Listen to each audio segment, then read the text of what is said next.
Hello guys, আসসালামু আলাইকুম। সবাই কেমন আছেন? আশা করি সবাই ভালো আছেন। তো আজকে একটা ভিডিও নিয়ে আসলাম, সেটা হচ্ছে আমাদের গরুর যে ঘরটা ছিল তার সামনে একটু পরিষ্কার করতে চাচ্ছিলাম, তো সেটাই করতেছি।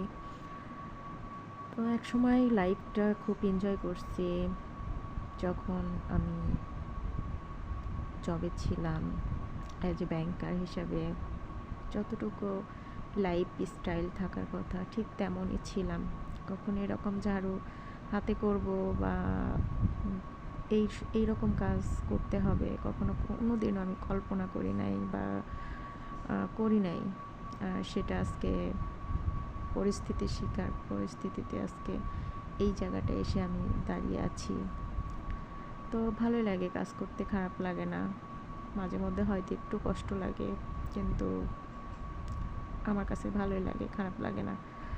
তো সবাই দোয়া করবেন, যে আশা নিয়ে, যে ভরসা নিয়ে, যে ভালোবাসা নিয়ে আজকে যে কাজটা শুরু করছে, ইনশাল্লাহ সেটা যেন সফল করতে পারে। সবাই দোয়া করবেন আমার জন্য।